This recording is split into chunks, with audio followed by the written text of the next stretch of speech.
Olá, pessoal! Eu sou Priscila Celares, mulher com deficiência visual, superintendente de inclusão, empregabilidade e empreendedorismo da SEMEPED.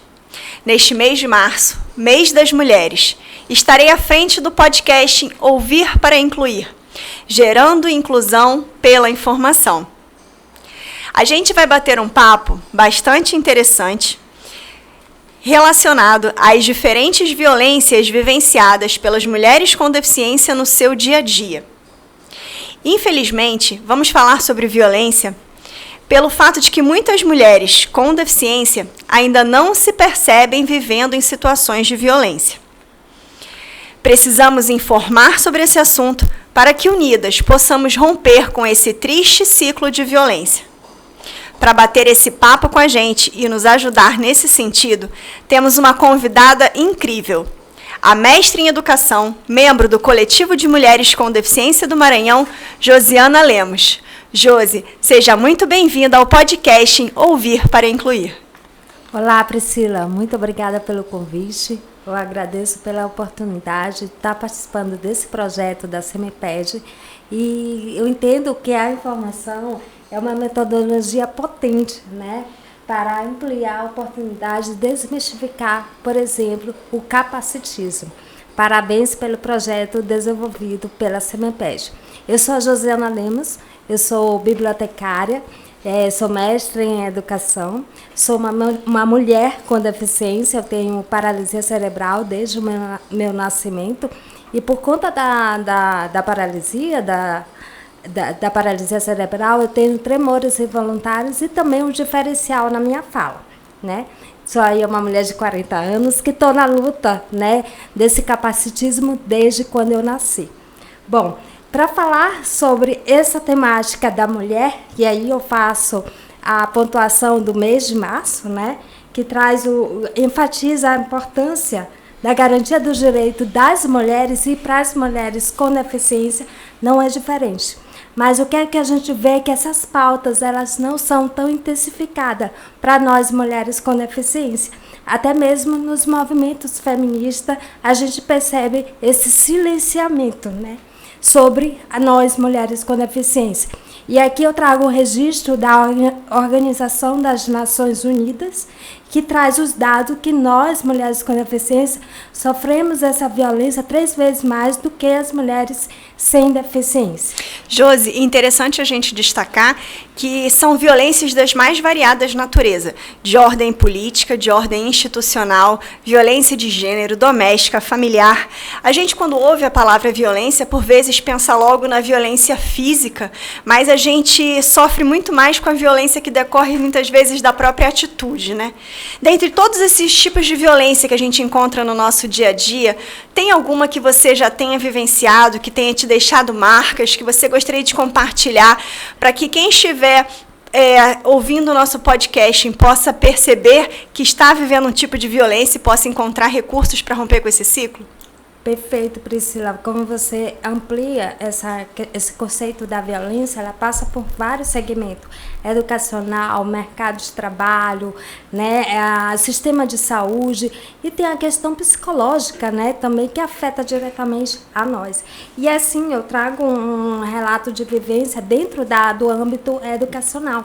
Né? Ano passado eu defendi a minha dissertação, sou mestre em educação, mas esse processo, essa jornada, ela não foi só flores, né? E eu enfrentei essa violência desde no momento de fazer a prova, de fazer esse seletivo.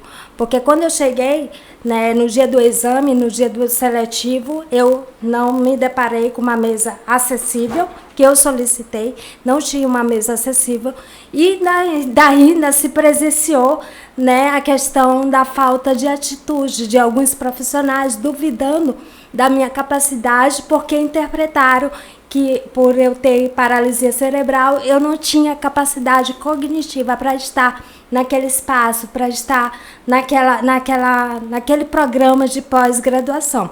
Então, a gente percebe essa violência, né, vindo de vários locais e de pessoas que têm conhecimento, vamos dizer assim, que estávamos dentro de uma universidade, né? E isso acaba, eu penso que essa violência no espaço educacional acaba inibindo o desenvolvimento de muitas pessoas com deficiência.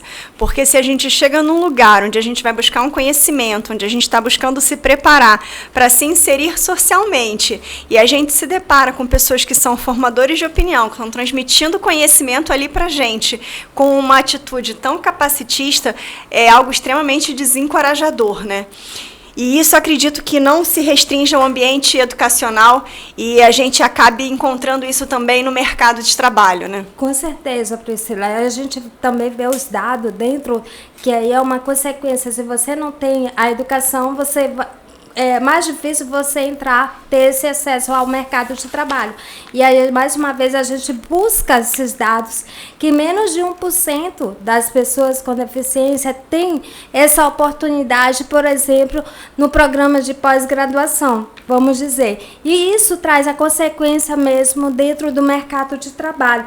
E aí, dentro da minha pesquisa, que foi exatamente sobre o mercado de trabalho, é uma instituição pública, eu constatei, por exemplo, que as empresas elas estão interessadas em contratar aquelas pessoas que têm deficiência leve para não ter essa... mudar a sua postura, né, de se capacitar, não mudar a sua postura, de mudar a estrutura das empresas. E dessa forma, as outras pessoas com deficiência que têm capacitação não têm oportunidade dentro do mercado de trabalho. E é constatado em várias pesquisas, é constatado pelos dados aí de vários... Dora. Pode continuar. Então, é constatado em várias pesquisas, a gente vê esses dados. E aí, outra questão que também foi constatado na minha pesquisa é que as mulheres com deficiência têm menos oportunidade do que os homens, né? E, mais uma vez, eu cito a minha pesquisa, quando eu constato que as mulheres com deficiência visual, com deficiência auditiva, com deficiência múltipla, não constatei pessoas com autismo. Então, essas pessoas, elas enfrentam mais dificuldades, têm mais barreiras. Já aquelas que têm a deficiência leve, que eu constatei também na pesquisa, por exemplo, que tem uma certa dificuldade na perna, só um pouco de dificuldade na mão, elas não tinham nem conhecimento sobre o direito da pessoa com deficiência, né? Então, porque aquilo não afeta diretamente a elas, né? Porque por elas não ter tantas dificuldades. Ainda não tem nenhuma identidade de pessoa com deficiência, exatamente, né? E acabam se valendo de ações afirmativas que para elas não fazem tanta diferença. Exatamente. Então, foi perceptível isso. E quando eu também fiz a análise dos gestores, eu também percebi a falta de conhecimento sobre o segmento das pessoas com deficiência. Então, se o gestor de uma pessoa com deficiência não tem esse conhecimento, como é esse acolhimento desses profissionais? Então, a gente tem que entender não só o acesso, a gente tem que entender também a permanência. E isso vem através de políticas públicas, né? Se a gente fortalecer essas políticas, a gente vai conseguir avançar. Infelizmente, a gente está no cenário mais difícil, porque a gente está lutando para que a gente não perca aquilo que a gente já conquistou. Sim. Então, a gente está numa luta mais árdua, porque a gente não quer perder e a gente quer avançar naqueles direitos que estão ali postos para a gente, que a gente precisa colocar em prática. E mais uma vez eu trago sobre a questão das pesquisas, eu acho interessante a gente trabalhar pesquisa de intervenção. Quando a gente detecta o problema, que a gente possa lá trazer logo a proposta de melhorias. Porque a gente observa também, dentro da academia que eu estou ali vivenciando, pesquisas que relataram os problemas e que daí só ficaram para, por exemplo, adquirir sua nota e pronto. E aí, depois que você detectou que aquele professor não tem capacidade para estar ali na escola, para para lidar com a pessoa com deficiência? Você propôs alguma capacitação? Você faz alguma sensibilização dentro daquela escola para mudar o que você diagnosticou? A gente não percebe tanto essa mudança. Só o apontamento do que está errado, mas não se vê a intervenção para que possa ter esse objetivo de melhorias. Antes da gente continuar falando sobre a sua pesquisa, que a gente tem um spoiler muito bom para dar aqui no podcast com relação a ela, eu quero só aproveitar o espaço, já que a gente está aqui para gerar inclusão pela informação, e destacar justamente o fato de que a negativa de acessibilidade, ela constitui discriminação, e isso é uma violência. E ela acaba se fazendo presente nos mais variados espaços. Você mencionou tanto no espaço acadêmico, né, como todo e qualquer outro espaço educacional, e também no mercado de trabalho.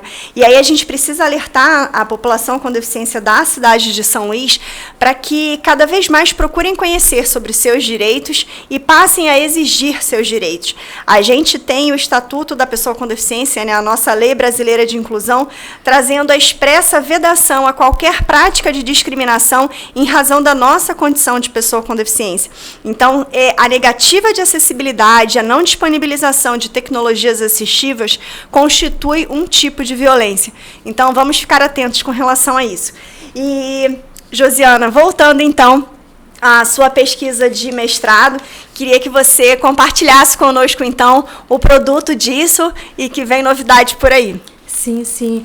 Priscila, antes de entrar no mestrado, antes de sofrer, né, essa violência que eu fiquei muito assim, indignada, e eu digo que essa indignação se transformou em ação, né? Porque eu não esperava, dentro de um espaço que eu acreditava que estuda sobre a temática, né, da inclusão, da educação inclusiva, ter atitudes tão capacitistas. Então, isso fez com que eu mudasse de postura. E aqui eu quero enfatizar que uma das pessoas, das alternativas, dos meios que fizeram com que eu tivesse essa mudança de postura, de sair dessa questão de timidez mesmo, de ter vergonha de falar por conta da minha característica, foi exatamente os movimentos sociais, e aqui eu cito o Coletivo de Mulheres com Deficiência, que eu conheci várias pessoas que fizeram com que eu saísse, né, dessa zona de conforto, entre aspas. Na verdade, era por conta desse capacitismo forte que é interno, presente, né, na sociedade, que intimida da gente falar aquilo que a gente quer falar. E dessa forma eu consegui, né, mudar de postura e começar a falar, e através dessa minha postura de fala, né, de entender a minha representatividade, de entender o meu empoderamento, né, como pessoa com deficiência, eu estou percebendo a mudança também no meu entorno, seja no mercado de trabalho, na minha vivência, na minha família. Então, a gente começa a ver a transformação. E aí, diante da minha pesquisa, que eu constatei vários relatos muito interessantes, que a gente fica, poxa, por que acontece isso? Exatamente porque elas estão invisibilizadas, né? Os servidores, os servidores, os participantes da minha pesquisa estão invisibilizados.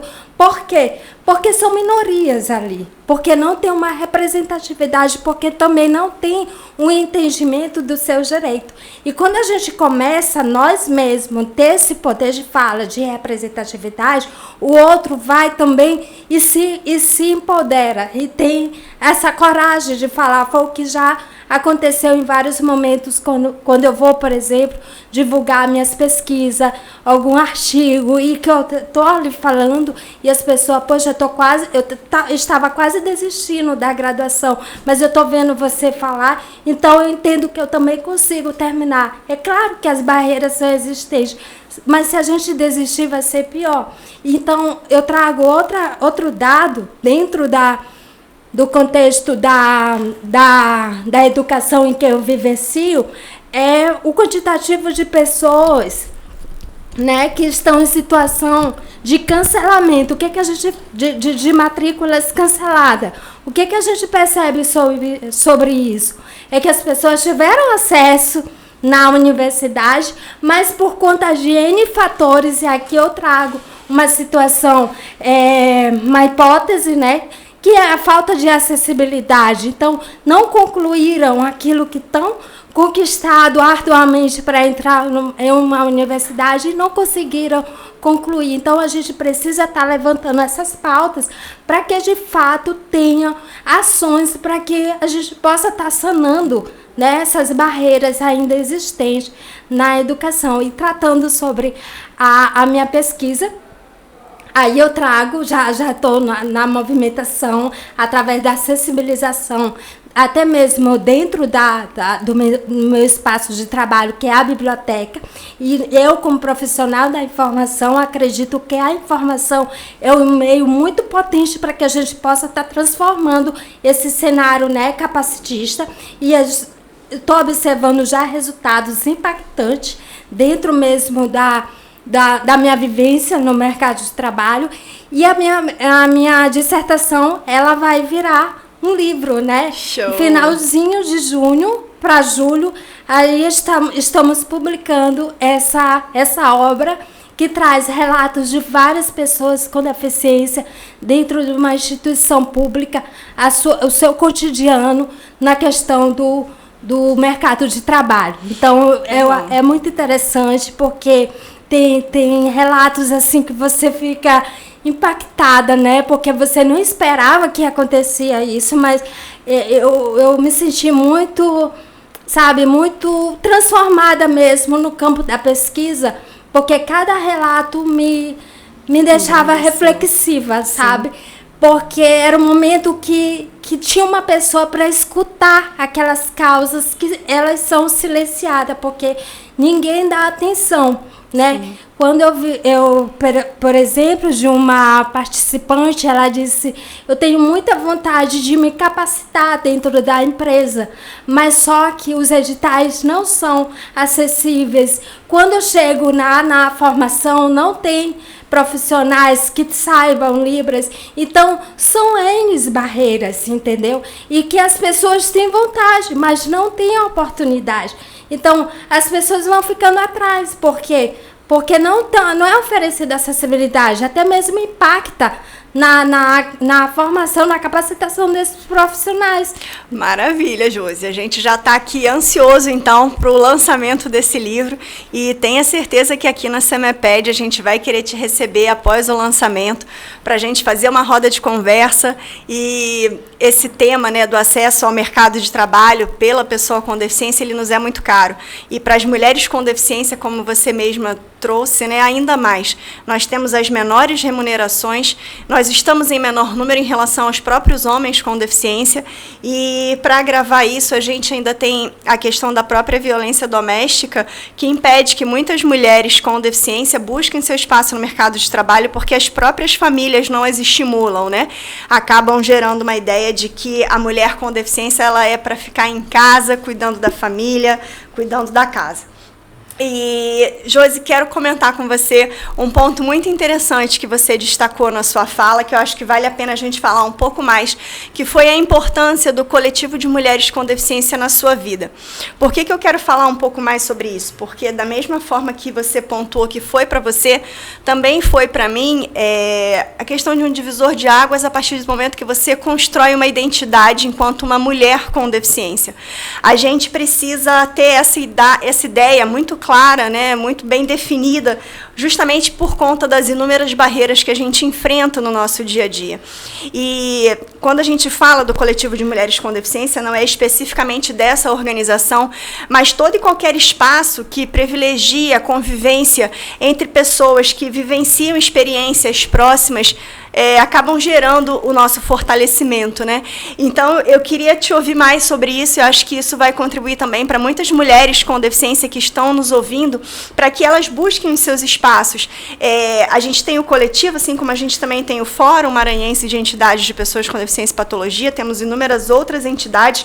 A gente tem a Frente Nacional de Mulheres com Deficiência, que tem um enfoque mais direcionado à violência de gênero, mas sempre são espaços que têm um propósito único, que é justamente o fortalecimento das mulheres com deficiência para vivenciar essas diferentes e tristes realidades. E para você, o que é o coletivo de mulheres com deficiência? O coletivo de mulheres foi um dos meios para que eu pudesse estar aqui nesse momento falando, sabe? Porque no meio que eu vivo não tem tantas pessoas com deficiência. O que era passado desde o meu nascimento, que eu era uma pessoa doente, uma pessoa frágil, uma pessoa que não tinha tanta capacidade, era todo o tempo isso. E graças a Deus a minha mãe, ela teve um pensamento totalmente fora desse contexto, né? E conseguia fazer com que eu não desistisse, né? Mas as barreiras eram dessa forma. E não deixa de ser diferente ainda hoje, né? Mas quando eu conheci as pessoas do coletivo de mulheres com deficiência, eu me identifiquei. Porque eu digo, não, eu não sou isso, eu posso sim falar por mim e reconhecer a minha identidade sem vergonha. Porque todos nós somos diferentes.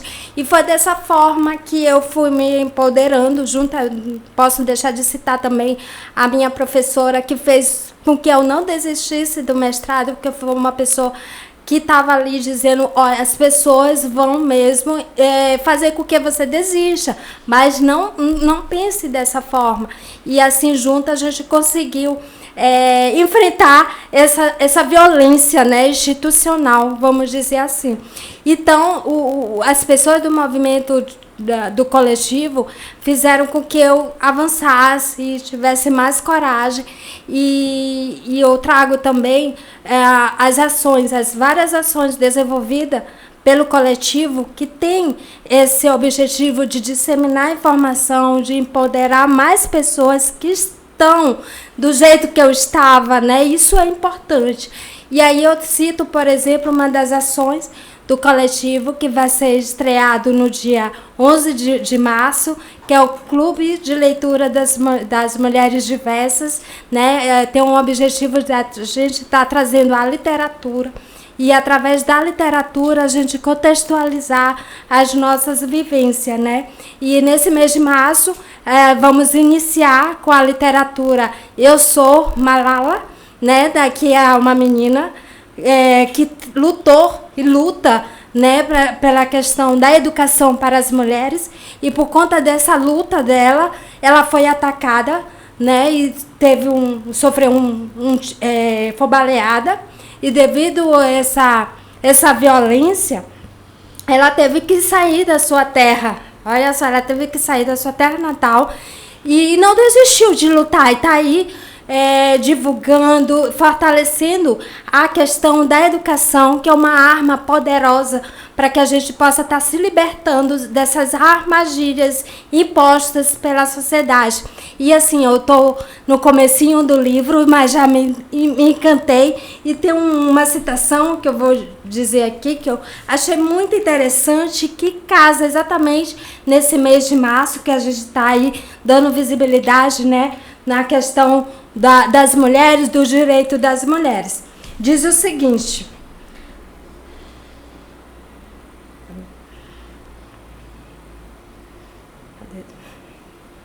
nenhuma luta jamais logrará êxito sem que as mulheres participem lado a lado com os homens. Há duas forças no mundo. Uma é a espada e a outra é a caneta. Há uma terceira força mais poderosa, a das mulheres. Então a gente tem que entender como a gente sempre vê a frase, lute como uma garota. E a gente enfatiza, lute como uma mulher. E aí eu vou mais representativo, lute como uma mulher com deficiência. Top! Josi, muito bom você falar sobre isso, e eu queria trazer uma questão também que a gente enfrenta muita violência, principalmente nós mulheres com deficiência, violência institucional, nos espaços de saúde, onde a gente vai muitas vezes para buscar uma melhora na nossa qualidade de vida, para garantir a nossa saúde, o nosso bem-estar, e a gente se depara com atendimentos que acabam nos desestabilizando, né? Eu sou uma mulher com deficiência visual e eu já vivi situações em unidades de saúde quando eu precisei levar meu filho, que foram bastante constrangedoras, de médico se recusar a ler prescrição médica para mim e tal, enfim. Eu queria ouvir de você. Nas unidades de saúde, você percebe alguma diferença no atendimento? Você acha que há um desrespeito à sua condição de mulher com deficiência? Porque a gente sabe que tem muitas mulheres com deficiência que, principalmente em razão da deficiência, que tem deficiência física, né, não em razão de, mas que tem deficiência física, que acabam enfrentando maiores dificuldades, maiores barreiras nas unidades de saúde. Queria que você compartilhasse um pouco suas experiências nesse sentido com a gente. Nossa, Priscila, eu trago algumas vivências, trago no período da minha gravidez, que para eu achar um obstetra foi uma dificuldade. Porque logo nos primeiros eles não estavam interessados em relatar a minha situação de gravidez. Eles estavam querendo saber por que eu estava grávida, por que aconteceu isso, sabe? Então, era mesmo na questão do assistencialismo. Então, foi uma dificuldade mesmo achar uma Nunca imaginaram que você era uma mulher que estava casada, que estava tendo uma gestação, como uma situação... Não focavam o que deveriam focar. Sim. Então, para achar uma obstetra foi mesmo através de uma amiga que me indicou, vai nesse que você vai gostar. Então, a gente vê essa dificuldade, né? Essa falta de respeito, essa falta de capacitação mesmo do profissional no enfocar o que a gente está em busca, de fato. E aí, recentemente, eu trago essa vivência que eu fui fazer a primeira vez o exame de mamografia, né? Por conta da idade, a primeira vez eu estou fazendo. E dessa forma, durante a realização do exame, tinha que ficar com os braços parados, né? E a minha deficiência é exatamente esses movimentos involuntários. E daí eu questionei que deveria também ter um equipamento que atendesse a pluralidade e singularidade das mulheres. No meu caso, aquele equipamento não estava me atendendo.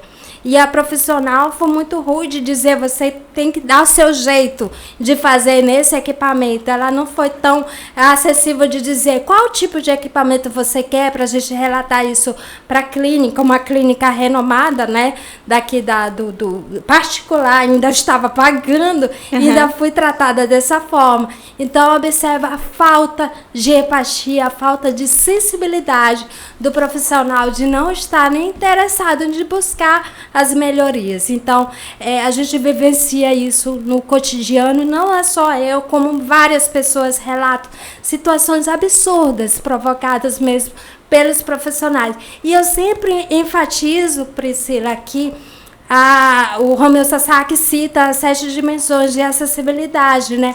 Mas a que eu acho a mais importante é a atitudinal, porque tudo começa com as nossas atitudes. Se não tem uma rampa em um local, é porque partir da atitude de alguém de não pensar ou de não querer colocar essa rampa. Isso está na minha pesquisa também, quando uma participante diz, só me chamam depois que a obra já está pronta. E o que vai? Aquela obra não está acessível, e aí ela vai ter que usar desse jeito. Então, sabe, não respeito nada sobre nós e nós, desde o planejamento, desde a execução. É depois que está pronto. Então, não vai ser acessível, não vai valer de nada, né? Nós, lamentavelmente, já perdemos algumas companheiras do coletivo de mulheres com deficiência do Maranhão, e mesmo que não eram do coletivo, mas mulheres com deficiência física, com paraplegia, que não conseguiram acessar nenhum equipamento para realização de mamografia e acabaram morrendo em razão do câncer de mama, né? A gente também tem relatos de muitas mulheres com deficiência, usuárias de cadeiras de rodas, que não conseguiram realizar exames ginecológicos preventivos com segurança, chegaram mesmo a cair das macas. E você mencionou um ponto da acessibilidade atitudinal, e é justamente isso, assim, ainda sofreram situações de ridicularização, né? Então, daí a gente vê, sem falar na questão das nossas companheiras surdas, que por vezes são impedidas até mesmo de terem seus filhos com dignidade, tendo suas mãos amarradas, quando elas precisam das mãos para se comunicarem, né, já que fazem uso da língua brasileira de sinais, e por vezes têm cerceado até o direito a ter o seu intérprete de Libras presente durante o parto, ou mesmo nas consultas, enfim. A gente ainda tem muito a melhorar para que a gente possa ter a nossa dignidade minimamente respeitada. Agora tem um outro ponto, Josi, que eu queria falar com você. Com relação ao mundo da moda, ao mundo dos cosméticos, essas vaidades que nós mulheres gostamos, salões de beleza, roupas. Você acha que esse mundo é um mundo inclusivo ou é um mundo exclusivo? Não. Excludente, na verdade, né? Muito excludente, na verdade. Eu vivencio muito, eu tenho uma manicure que já faz há 15 anos que é a minha manicure. E eu não largo, porque ela é que já tem, sabe, como fazer a minha unha e tudo, né? Já tem toda esse treinamento, essa condição mesmo. E quando eu vou para outras, não tem tanto esse preparo, não tem essa paciência. E aí eu até brinco com ela, tu chega atrasada aqui porque tu sabe que eu não vou te largar. Mas a gente vê essa falta de também preparação também. Sim. Dentro dessas questões. E nós não somos vistas como clientes consumidoras, exatamente, né? Exatamente, até mesmo quando a gente quer fazer a nossa própria maquiagem, a gente não tem aqueles tutoriais não também. Tem, por exemplo, eu que tenho tremores involuntários, eu precisaria de um pincel diferenciado. A gente não percebe esses modelos diferenciados para a gente, né? Não é pensado, não é elaborado essas questões para atender à singularidade das pessoas. A gente vê também, não tem essa questão em braille, né? Quando a gente vai buscar, não tem essa informação nas lojas, não tem. Por quê? Acha que a gente não vai consumir. As etiquetas não são em braille. Você quer escolher as suas roupas e aí, cadê a sinalização dentro daquela loja? Você não vê com frequência. Quando eu quero comprar sapatos, se eu chegar sozinha a uma sapataria, aí a pessoa fala assim, eu falo assim, eu quero procurar uma sandália, modelo assim, a pessoa fala assim, mas você tá sozinha? Porque a pessoa imagina que ela vai ter que descer toda a vitrine para eu poder olhar, porque eu falo, não, eu tenho que pegar o sapato para poder escolher o modelo que eu vou querer, né? E lidam com isso com muita aberração, assim, como se fosse algo, nossa, mas uma mulher cega agora quer comprar um sapato sozinha, vê se pode. Pois é, exatamente isso.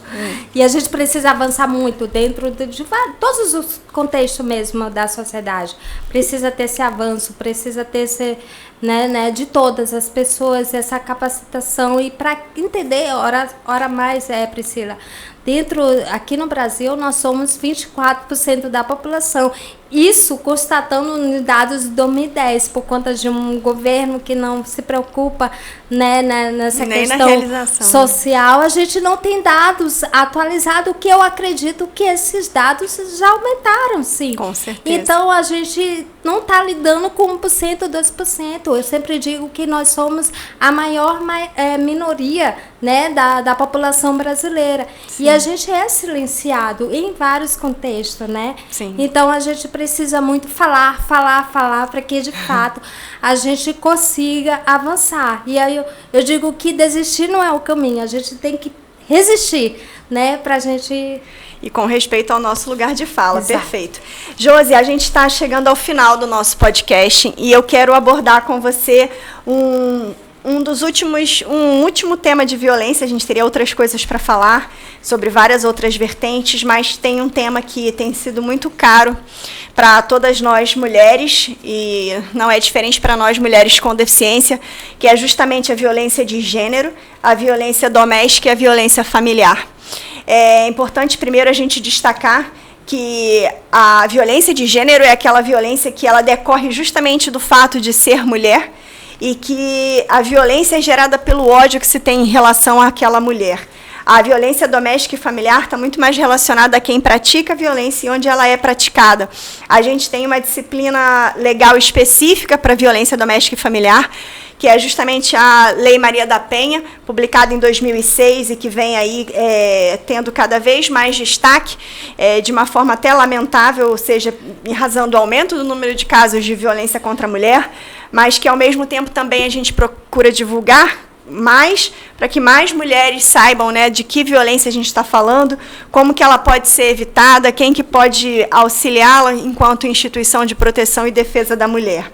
E aí eu queria ouvir um pouquinho de você, principalmente nessa perspectiva da interseccionalidade que a gente tem, se a gente avançou, o que a gente ainda pode fazer, como que a gente pode caminhar, o que a gente pode informar para quem está assistindo a esse podcast, ouvindo esse podcast, para que a gente possa reduzir esses tristes números de violência de gênero em relação às mulheres com deficiência. Priscila, na verdade, são vários contextos. Eu digo que a informação ela é primordial. Eu sou da Baixada Maranhense, né? Eu tenho essa vivência nos interiores, a gente observa a tristeza que é nos interiores, por exemplo, que eu frequento, das pessoas com deficiência, né? Elas não têm esse entendimento de que elas são pessoas, né? E sofrem muita violência, questão de estupro mesmo, até do convívio de pessoas próximas. Isso é muito comum, né? E a gente vivencia e a gente vê que as pessoas que estão ao redor não dão importância, entendendo que aquilo é um tipo de violência. Naturaliza, então, né? deixam como está, sofreu, pronto e acabou, é familiar, deixa para lá. Então, é até entendido que a própria mulher com deficiência é que tem culpa daquela violência. E quando a gente traz também a questão da informação, que a pessoa tem a informação, mas o que é mais triste é que ela não consegue chegar ao local por falta de acessibilidade. Se ela está sofrendo aquela violência com o seu marido ou com qualquer tipo de pessoa da família, mas por conta das barreiras ela não consegue denunciar, né, no sistema que poderiam estar, que deveriam estar nos protegendo. Chega lá, não tem profissional, não sabe fazer audiodescrição, não tem intérprete de Libras. Então ela tentou fazer a denúncia, mas não conseguiu por conta das barreiras. Então são várias questões que a gente precisa pontuar, levantar, disseminar para que a sociedade entenda. Como a profissional lá da mamografia eu que tinha que dar meu jeitinho. A gente já saiu dessa fase de integração, a gente quer entrar de fato na fase da inclusão. Não sou eu que tenho que dar jeitinho, não, é responsabilidade da sociedade. Então a gente precisa estar enfatizando sempre que a gente não está pedindo favor. É um direito que tem que ser respeitado. Então a gente tem vários percursos aí, luta para que a gente possa estar informando e aquelas pessoas que são informadas consigam de fato fazer suas denúncias, por exemplo, e ter de fato profissionais dentro da instituição, porque eu acho muito absurdo, por exemplo, professores falarem assim, sem nenhum tipo de vergonha.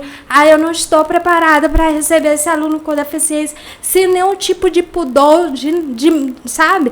É como se fosse uma coisa natural, mas isso é muito vergonhoso. Você não está preparado. E quando você vai se preparar? Porque esse aluno é seu, você tem que lecionar, educar e tudo. Mas, assim, é muito comum a gente escutar esse tipo de frase e não ter postura de mudança, né? Isso. Bom, Josi, infelizmente a gente vai precisar encerrar o nosso podcast, mas eu quero depois pedir um espaço para a SEMEPED, para a nossa coordenadora de comunicação, Dora Silva, para que a gente possa conversar mais sobre a questão da violência de gênero, a violência doméstica e familiar. Porque, infelizmente, principalmente se a gente levar em consideração o alcance, né, que o nosso podcast tem, a gente precisa informar realmente as mulheres com deficiência sobre essas diferentes situações, essas diversas hipóteses de violência, para que elas possam cada vez mais se empoderar e romper com esse ciclo. Então, eu quero agora te passar a fala mais uma vez para as suas considerações finais e mais uma vez agradecer por você ter aceito o nosso convite. Saiba que você engrandeceu muito o nosso podcast, especialmente nesse mês de março, nosso mês das mulheres. Bom, Priscila, eu fico muito feliz pelo convite, estar sempre aqui disponível com vocês, e vocês estão tendo esse papel muito importante, principalmente dentro da nossa São Luís. Parabenizo a cada um de vocês. E aqui eu quero encerrar com a frase que eu gosto muito, que está no meu perfil, né, do Instagram, vou aqui deixar logo, Josilemo08, que é da Cora Coralina. Ela diz assim: quebrando pedras e plantando flores. E que a gente possa estar quebrando essas barreiras, para que possa estar florescendo de fato uma sociedade justa, uma sociedade ética e uma sociedade acessível para todas as pessoas. Nós temos esse direito e nós queremos, sim. Eu sou muito otimista. Maravilha, Josi, muito obrigada. Aproveito para desejar aí um feliz mês das mulheres para todas as mulheres que estão nos acompanhando e dizer aos homens que tenham respeito e amor pelas mulheres que estão ao seu redor, procurando cada vez mais somar forças para que possamos fazer da nossa cidade uma cidade melhor para todas, todos e todes. Muito obrigada.